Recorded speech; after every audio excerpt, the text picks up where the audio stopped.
এক ছিল ছোট্ট একটা ছেলে, নাম আলিফ। সে খুব গরিব ছিল, কিন্তু আল্লাহকে খুব ভালোবাসত।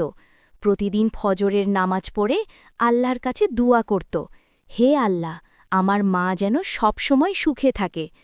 একদিন গ্রামের লোকেরা আলিফকে নিয়ে হাসাহাসি করল, তোর দোয়ায় কি হবে?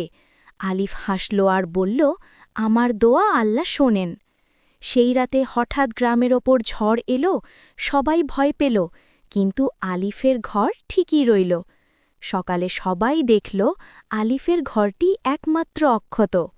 সবাই অবাক হয়ে গেল।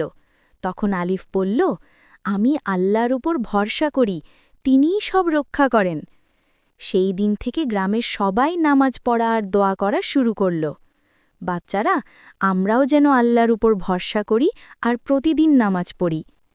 লাইক, কমেন্ট আর সাবস্ক্রাইব করতে ভুলো না।